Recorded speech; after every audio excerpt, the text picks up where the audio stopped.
Um amigo meu disse que assim que é para ensinar para os outros aqui como é que se pronuncia melhor, você diz Maraã. Maraã. Então vamos supor que Osório nasceu e cresceu em Maraã, né? Vocês vão pensando aí, tá? Osório, me fala em 15 segundos sobre Maraã. Fala para os seus colegas também. Como é Maraã? Maraã é uma microcidade no interior do Amazonas, no meio da selva amazônica, banhada pelo rio Japurá.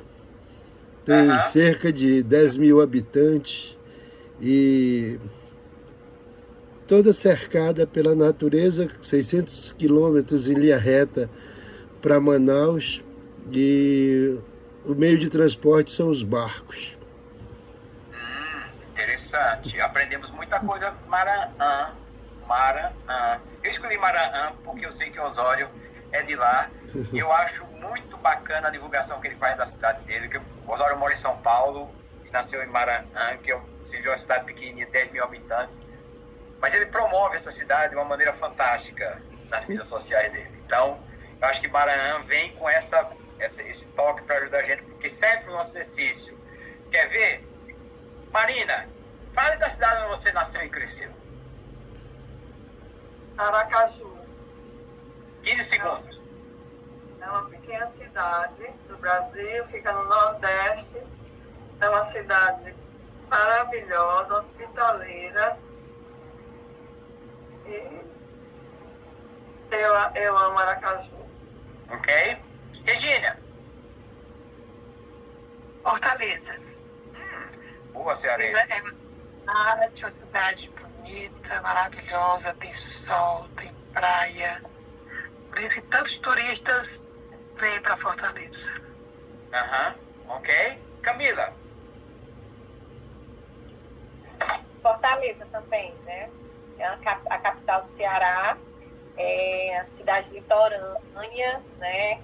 Tem muita atração turística, tem desenvolvimento de pesca, muitos esportes aquáticos. A beira-mar foi completamente renovada, tá? Linda, maravilhosa de passear. Uma cidade bem hospitaleira. Ok. Sônia. Eu nasci em Aracaju, uma cidade pacata, conservadora, com uma orla muito bonita, com muito sol, muito calor, muitas praias, mas a água não é tão bonita como outros lugares. Mas é uma cidade muito agradável.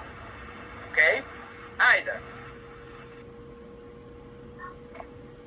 Eu nasci em São Borja, no Rio Grande do Sul. São Borja faz divisa com a Argentina, é dividida pelo Rio Uruguai. É uma cidade de fronteira que vive da pecuária, vive do plantio de soja, milho e trigo. E tem muito gaúcho. Okay. Gaúcho, eu pergunto para vocês agora. Fardado mesmo. Oi? Aquele gaúcho, assim, sabe, que usa as vestes de gaúcho, tudo, a tradição. A tradição. É. Ok. Deixa eu fazer uma pergunta para vocês agora. Já que a gente começou pelo Osório, eu vou começar pelo Osório. Quando o Osório falou de Maraã, que ele falou tem um rio, a cidade está no meio de uma floresta. Na cabeça de vocês, apareceu a palavra rio ou apareceu a imagem de um rio? Imagem de um rio, né? Está no meio da floresta. Apareceu a frase no meio da floresta ou apareceu a imagem de uma cidade e uma floresta verde ao redor? A minha floresta. Né? Quando a Aida falou agora, tradição gaúcha, o pessoal gosta de traduzir como gaúcho. O que foi que veio na sua cabeça? Bombacha.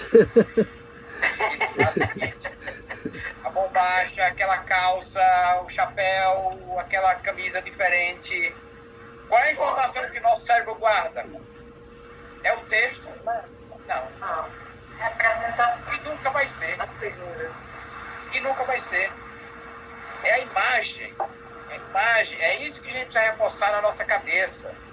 A gente precisa trazer o inglês para a imagem. Né? Então, se Osório diz assim, Maranhão é uma pequena cidade, né, com 10 mil habitantes. Eu vou traduzir o Osório para o gringo. Eu digo assim, Maranhão, it is a very little city with 10,000 people living there. Seja em português ou seja em inglês, eu estou mexendo com imagem.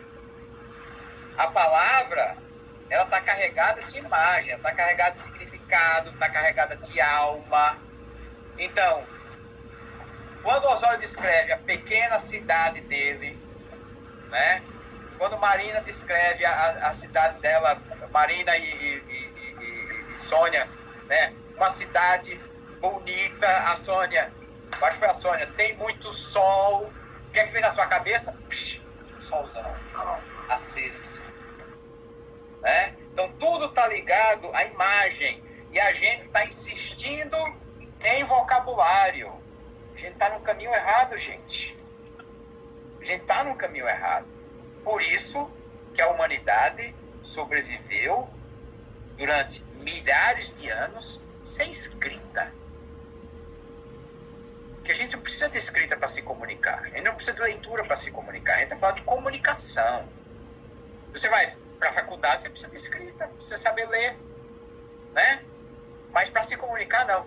Eu fico pensando, eu não sei se vocês são admiradores dos vikings, como eu sou. Eu gosto muito dos vikings. Mas o que me admira mais nos vikings é que eles só tinham a tradição oral. Gente, e os vikings, eles abalaram o mundo um dia desse. Há 1.500 anos atrás, eles não tinham escrita, só tinham tradição oral.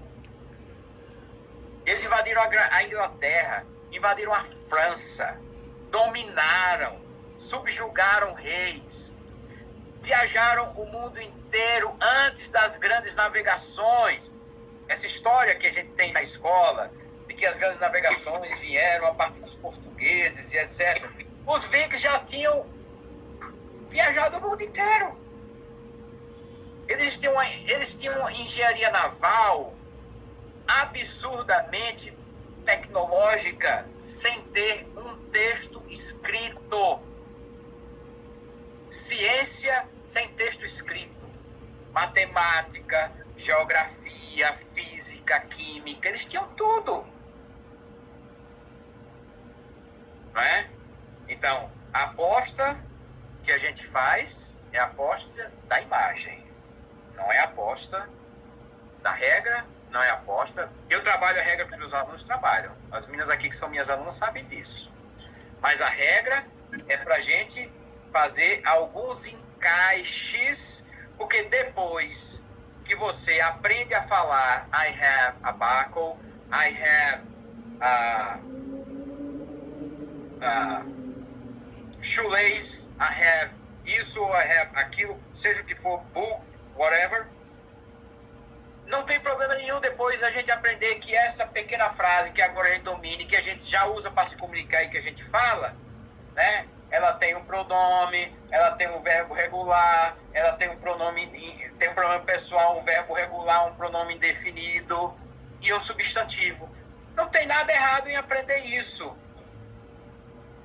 Depois que a gente desenvolveu a fala. Mas a gente primeiro aprende a falar I have a buckle, I have a house, I have a book, I have isso, I have aquilo, e por aí vai. E isso a gente vai repetir pro resto da vida. Ok? Próxima semana. Agora tá. É que falar de Maranhão me emociona muito.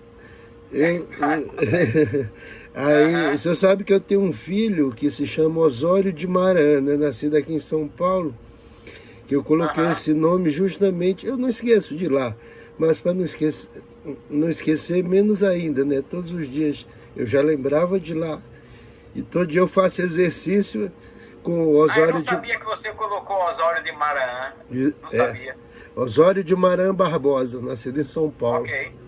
Uau. Obrigado pela lembrança. Obrigado pela lembrança da cidade. Porque eu queria fazer um exercício com a cidade, e aí como você estava no grupo, eu pensei, vou puxar Maranhão aqui, porque é uma cidade que é diferente de todas as outras, no sentido de que está longe da gente, não é conhecida talvez pelas pessoas que estão aqui no grupo, e eu acho que...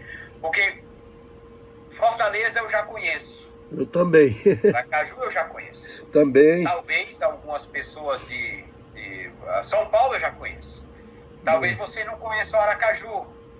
Então, quem não conhece Aracaju, quando a Sônia e a Marina falaram de Aracaju, devem ter tido a experiência de todos nós que não conhecemos Maranhão. Mas na hora que a pessoa faz a narrativa, vem tanta imagem bacana na cabeça da gente, que a gente já cria uma simpatia imediata, porque quando a gente vai falar da nossa cidade, a gente só vai falar bem dela, obviamente. Né? Já cria uma simpatia, a gente já se identifica, a gente já cria uma relação afetiva. Né? Então isso é muito legal. E eu queria ver se a gente atingiu o objetivo com o Maranhão, porque como é uma cidade que possivelmente aqui ninguém nunca ouviu falar, né, já cria também uma relação afetiva. Então eu já sei, é uma cidade pequena, 10 mil habitantes, no meio de uma floresta, tem um rio, né? Olha as imagens na minha cabeça. Uma imagem que se parece com muitos outros lugares que eu conheço. E que tem uma relação afetiva também. Né? Esse é o poder da linguagem. A mesma coisa você vai fazer com o inglês. Tá? Então você vai compreender o inglês a partir dessa experiência que tem afetividade, tem imagem, tem uma compreensão que não é necessariamente uma compreensão gramatical. Mesmo que você, nessa experiência, porque meus alunos já fazem isso, eu ensino eles a fazer isso, né? Mas ainda eles têm que superar uma grande barreira, porque quando eles vão checar o dicionário, por exemplo, eles têm a tendência de ficar presos somente na tradução. E a gente tem a experiência, por exemplo, quando o aluno está em sala de aula, que a gente está trabalhando um texto, uma música, alguma coisa, que a gente trabalha muito interpretação e etc. A pessoa vai no dicionário para pesquisar uma palavra, e quando chega na aula, ela já não lembra mais daquela palavra, escapou a ideia. Por quê? Porque a ideia ficou somente na tradução do dicionário. Então, house, a pessoa vai e diz assim, significa casa. House, casa, casa, casa, casa. Aí quando chega na aula, a casa já foi embora. Agora, se você na hora que checa house, você lembra da sua casa, por exemplo, ou você lembra da casa do seu papai, da sua mamãe. Eu, por exemplo, estaria a casa do meu pai, que hoje não existe mais. Uma rua aqui chamada Rua Celso Oliva, né, que era uma casa de esquina, e toda vez que eu passo lá, que eu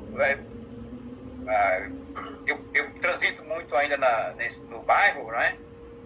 Eu tenho inclusive um aluno que amanhã eu dou aula para ele, está na rua, quase em frente à casa do meu pai. A casa do meu pai não existe mais, o cara comprou e derrubou e acabou a casa. Toda vez que eu passo por ali, aquilo mexe no meu coração, né? Então, mas a palavra casa, para mim, é aquilo. É aquela imagem da casa do meu pai.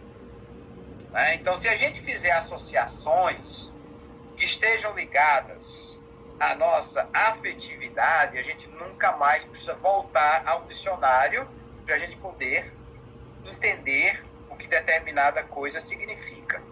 A mesma coisa a gente vai fazer com as frases, a mesma coisa a gente vai fazer com tudo que a gente for aprendendo.